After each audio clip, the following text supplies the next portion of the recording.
अल्हम्दुलिल्लाहि रब्बिल आलमीन वस्सलातु वस्सलामु अला सय्यिदिल मुरसलीन अम्मा बाद फ़ाऊज़ु बिल्लाहि मिनश शैतानिर रजीम बिस्मिल्लाहिर रहमानिर रहीम। अस्सलामु अलैकुम वरहमतुल्लाहि वबरकातुहू। Dear students, today we will discuss chapter number 14 of science for class 6.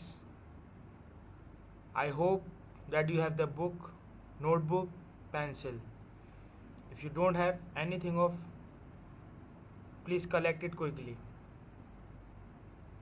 Now open your chapter number 14 of your book. But first we have to recite the dua of our ilm. Salatu wassalam alayka ya Rasulullah wa ala alika wa ashabika ya Habibullah. Rabbi zidni ilma. Ya Allah, increase my knowledge. Salatu wassalam alayka ya Nabi Allah wa ala alika wa ashabika ya Nur Allah.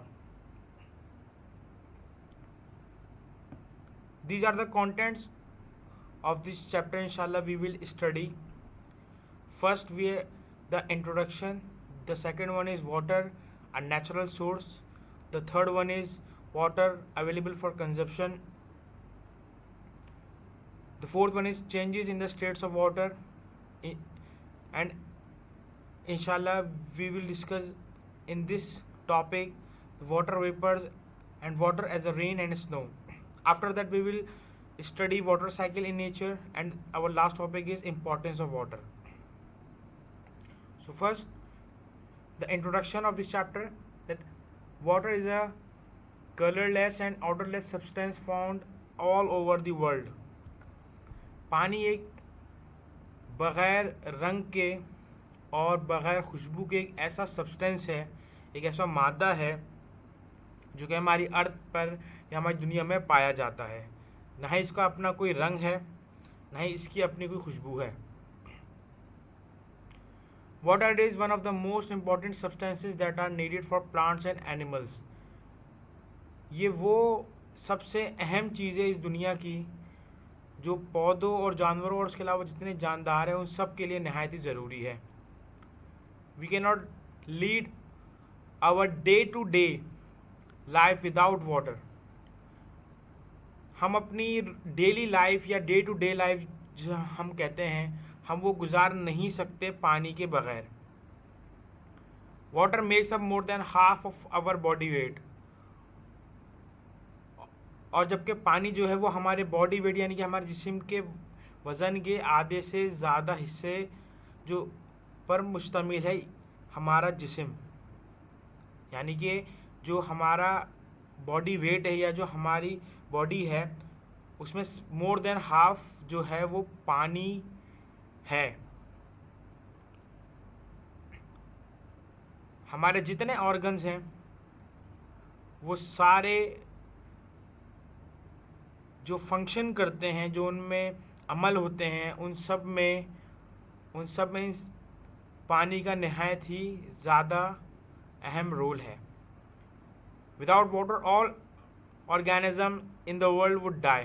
बग़ैर पानी के जितने जानदार इस दुनिया में हैं वो सब मर जाएं या वो मर जाएंगे अगर पानी नहीं होगा।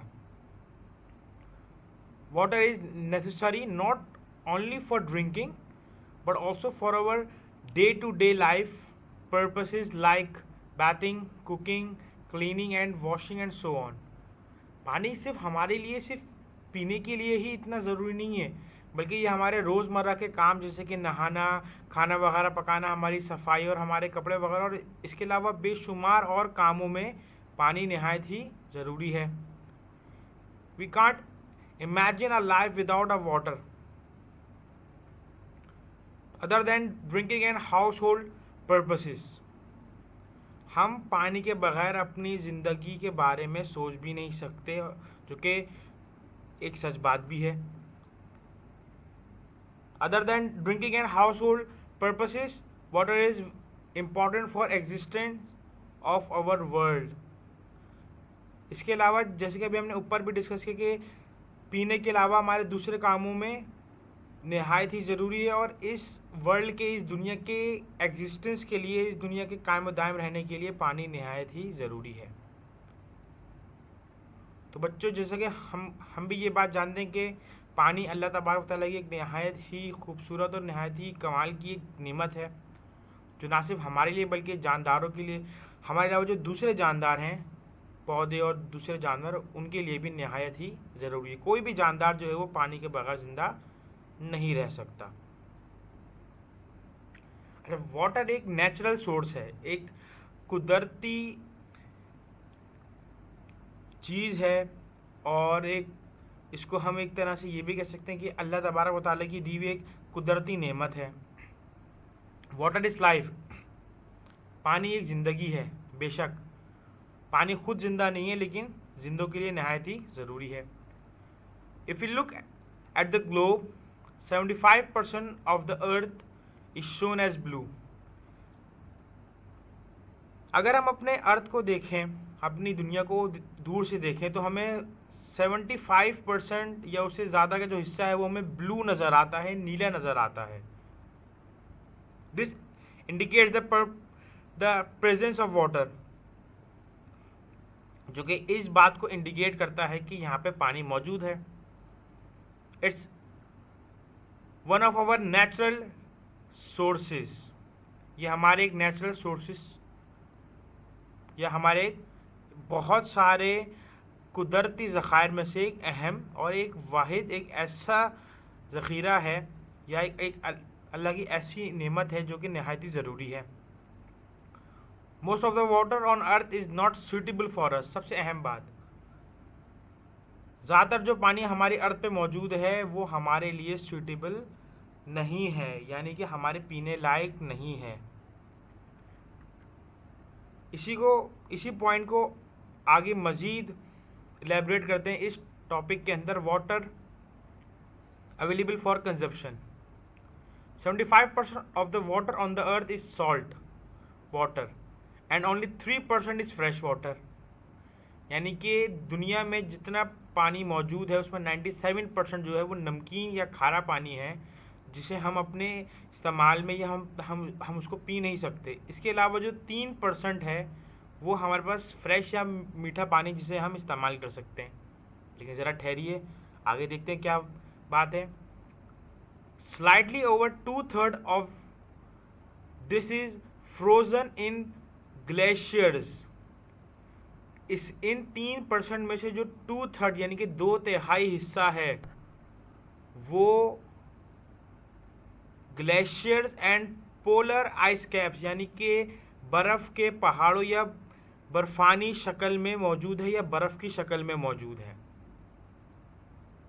यानी कि 97% पानी तो हमारे पीने के लायक है नहीं, उसमें जो उसके बाद जो 3% जो 3% पानी बचता है उसमें से भी 2% जो है वो ग्लेशियर यानी कि बर्फ़ की शक्ल में, जो कि हमारे लिए पीने लायक बिल्कुल नहीं है।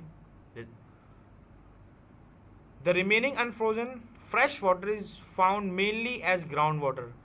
अब जो 1% पानी बचा उसमें ज़्यादातर जो है वो हमारे पास ग्राउंड वाटर यानी कि ज़मीन के नीचे पाया जाता है। अक्सर हम बोरिंग वगैरह या और दूसरे भी मशीनों के ज़रिए ज़मीन से पानी निकालते हैं, तो उसे हम ग्राउंड वाटर कहते हैं। तो जो बचा हुआ फ्रेश वाटर है, जो ताज़ा पानी या मीठा पानी हमारे पीने लायक, वो हमारे ग्राउंड वाटर में मौजूद है, with only a small fraction present above ground और इन द एयर। और इसके अलावा जो बहुत ही छोटी सी अमाउंट या बहुत ही कम तादाद में अगर पानी बचता है तो वो हमारी ज़मीन के ऊपर है या तो हवा में आबी बुखारात या वेपर्स की शक्ल में है। अब ये बात कितनी अहम है इसको हम ज़रा एक पिक्चर के तौर से समझने की कोशिश करेंगे और साथ साथ इस बात का अंदाज़ा लगाएंगे कि अल्लाह तबारक व तआला ने किस तरह हम सारे जानदारों को कितने परसेंट या कितने थोड़े पानी पे ज़िंदा रखा है। अगर हम दुनियावी एतबार से देखें तो नहायत ही कम है। हम इसको इस पिक्चर से समझने की कोशिश करें तो ये बहुत बड़ा ड्रॉप है वाटर का, जो इस वर्ल्ड का 97% है, जो कि हमारे इस्तेमाल में बिल्कुल नहीं है। अब जो बाकी 3% इनकी 3 बूंदे, ये जो 3 ड्रॉप बचते हैं, इसमें से 2 ड्रॉप जो हैं वो हमारे पास फ्रेश वाटर तो है, लेकिन वो फ्रोज़न यानी कि बर्फ़ की शक्ल में, आइस की शक्ल में, जो कि हमारे पास अनअवेलेबल, यानी कि हम उसको पी नहीं सकते।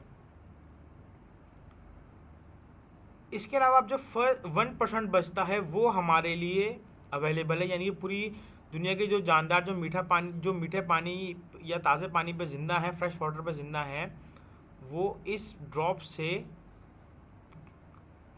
अपनी ज़रूरियात या अपने हिस्से का पानी पीते हैं। इसको मज़ीद बेहतर समझने के लिए हम इसको एक गिलास की शक्ल में भी समझने की कोशिश करते हैं। 2 मिनट के लिए मान लीजिए कि ये गिलास में जो पानी भरा हुआ है, ये टोटल वाटर ऑन अर्थ, यानी कि ये दुनिया का सारा पानी है जो इस गिलास में भरा हुआ है। एक इसमें से बहुत थोड़ा सा पानी नीचे गिरता है, जो कि यहाँ पे मौजूद है।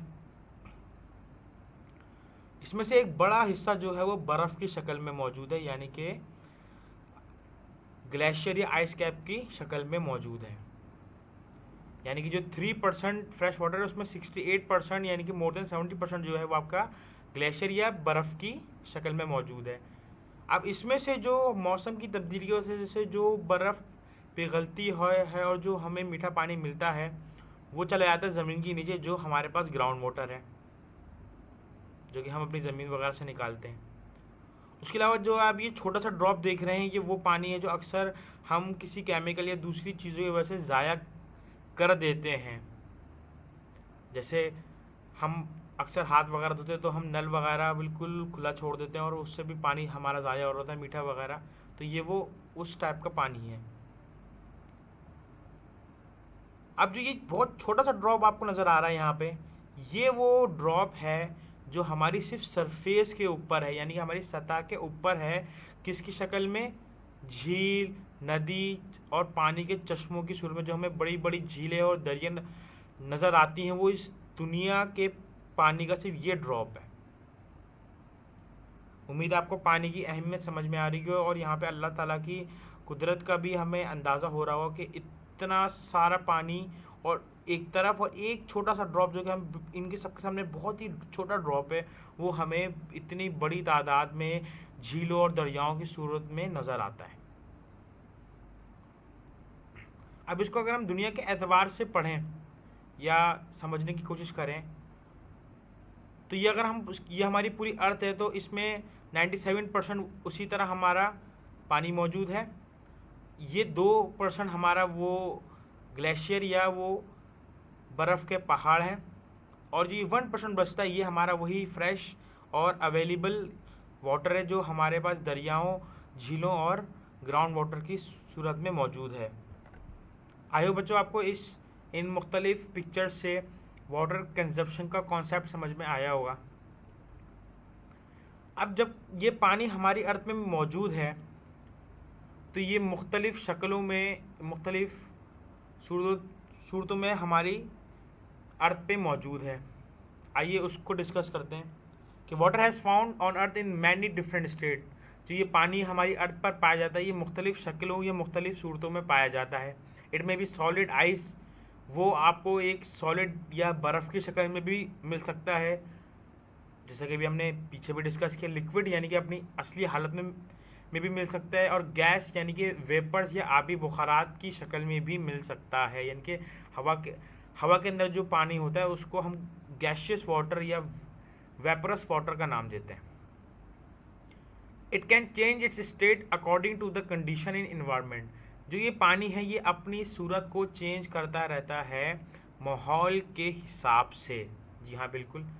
हम इसको अगर एक आसान एग्जाम्पल से समझें, तो अगर एक जगह पे सर्दी के मौसम में बर्फ़बारी होती है, वहाँ पे बर्फ़ जम जाती है, तो वहाँ पे पानी जो है वो आइस की सूरत में मौजूद रहता है। फिर वो बर्फ़ आहिस्ता आहिस्ता पिघलनी शुरू होती है। जब आहिस्ता आहिस्ता गर्मी का मौसम आता है, तो वो बर्फ़ जो है वो सॉलिड से लिक्विड की शक्ल में पहुँच जाती है। और जब ज़्यादा गर्मी बढ़ती है, तो फिर वही लिक्विड गैस की सूरत में चेंज होकर आबी बुखारात या वेपर्स की शक्ल में पहुंच जाती है। तो वाटर जो है अपनी स्टेट को चेंज करता है अकॉर्डिंग टू इन्वायरमेंट, यानी कि माहौल के या मौसम के एतबार से पानी की स्टेट चेंज होती रहती है। दिस दिस कंडीशन में repeat itself, this is known as water cycle. हम इसको अगर बहुत आसान अल्फाज में समझें कि अगर यही कंडीशन रिपीट होती रहे, वापसी के बर्फ़ से फिर पानी बनना, फिर पानी का आबी बुखारात बन गए, फिर वापसी बरसना और फिर उसका बर्फ़ बन जाना, यानी कि अगर ये कंडीशन वापसी रिपीट होती रहे तो ये एक साइकिल की शक्ल इख्तियार कर लेती है कि भाई ये चीज़ वापसी गोल गोल घूम रही है। तो पानी का अपनी मुख्तलिफ स्टेट को चेंज करना या इस इन्वायरमेंट में या इस माहौल में रोटेट करना, एक जगह से दूसरी जगह जाना या दूसरी शक्ल इख्तियार करना, इसका नाम हमारे पास वाटर साइकिल है।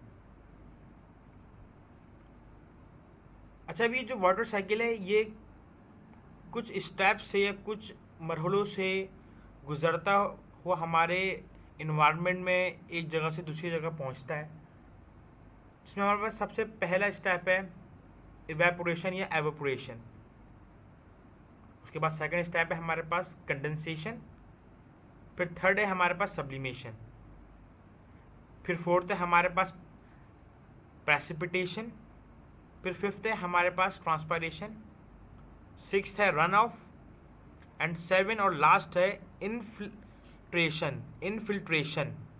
एक बार फिर से पढ़ते हैं, इवेपोरेशन या evaporation, condensation, sublimation, precipitation, transpiration, run of और इनफिल्ट्रेशन।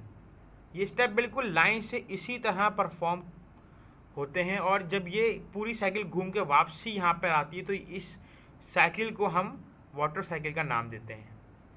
ये स्टेप्स क्या हैं और ये नाम क्या हैं, इंशाल्लाह हम अपने नेक्स्ट लेक्चर में इसको थॉरोली तौर पे डिस्कस करेंगे और यहाँ भी हम अल्लाह ताला की एक बेहतरीन कुदरत की एक मिसाल देखेंगे या एक तरह की एग्जाम्पल देखेंगे कि किस तरह नेचर में वाटर किस तरह रोटेट करता है और एक जगह से दूसरी जगह पहुंचता है।